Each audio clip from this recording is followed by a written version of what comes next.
নতুন ভিডিও যেমন দেখতে পাচ্ছেন, এটা এফজেড পুরনো ওল্ড মডেলের গাড়ি। গাড়িটা টিউনিং দেখুন, টিউনিং একদম সেলফ নিচ্ছে না। দেখুন সেলফ আছে, সেলফ নিচ্ছে না। কিক মারলে কিক টার নিচ্ছে, কিন্তু ছেড়ে দিলে দেখুন গাড়ি টিউনিং থাকছে না, টিউনিং বন্ধ হয়ে যাচ্ছে।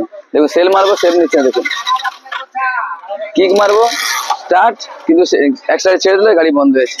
চলো এবার কি করে ঠিক করে চলো এবার দেখাই। চলো এদিকে আসো।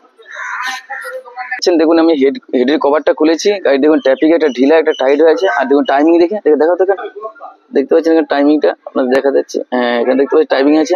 এই ট্যাপিং দেখুন কত টাইট আছে। তো চলো এবার ট্যাপিংটা ঢিলা করি। দেখুন এই ঢিলা করে দিয়েছি, টাইট ছিল। এইবার আমি এটা টাইট করে ফুল টাইট করে আপনাকে গাড়ি স্টার্ট করে দেখাবো। চলিয়ে তো দেখুন আপনার গাড়ি কিন্তু টিউনিং একদম পারফেক্ট হয়ে গেছে। আমরা দেখা যায় টিউনিংটা কেমন হয়েছে। দেখুন গাড়ি টিউনিং ছেড়ে দিয়েছি, দেখুন গাড়ি বন্ধ হচ্ছে না।